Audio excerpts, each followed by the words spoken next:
xibaar yu wér te wóor ca tàng-tàng ba abonnez-vous pour ngeen di mën di jot suñuy vidéo. dal leen ak jàmm seen chaîne bii di Buzz 221 HD kii di Barthélémy Dias di njiitalu mouvement politique bi ñu dippee Sénégal gi ñu bokk waaye tamit di ancien maire bu Dakar ginnaaw bañ ko jëlee ci boppu mairie ba ca Dakar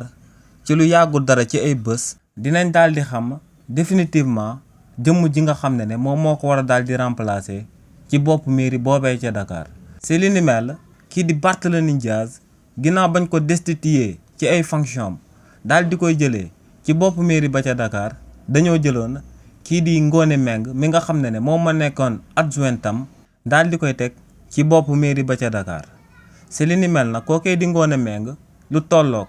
ñetti weer la waroon a daal di teg ci boppu mairie ba ca Dakar avant ñuy daal di amal ay élection daal di ko fay remplacer. ginnaaw ba délai boobee passé nag préfet bu Dakar ak ministre des collectivités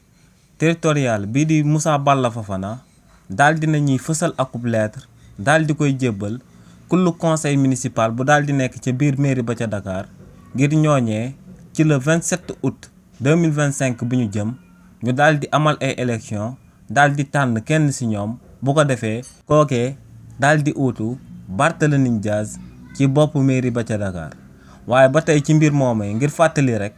kookee di Barthélémy Dias même bu fekkee ne dañoo daal di tabb keneen ku ko daal di uutu ci biir boppu mairie ba ca Dakar bu fekkee ne waa Cour suprême ci recours bi nga xam ne moom dugaloon na ko daal dinañuy wax que ne Barthélémy Dias de manière illégitime lañ ko jëlee ci boppu mairie ba ca Dakar kon kookee di Barthélémy Dias ci saa si lay delluwaat daal di jëlaat poste maire am bi nga xam ne dañ koo jëloon ci kawam. donc lu leer ba am moom mooy que ne maire bi nga xam ne moom lañ nama daal di tabb le 27 août 2025 bi ñu jëm akub maire négganuku la ndax bu fekkee ne waa Cour suprême dañoo jël akub ndogal boo xam ne dafa daal di wax que ne Barthélémy Dias day continuer nekk maire kon Barthélémy Dias day ñëw daal di jëlaat place am. xibaar yu wér te wóor ca tàng-tàng ba abonnez-vous pour ngeen di mën di jot suñuy vidéo.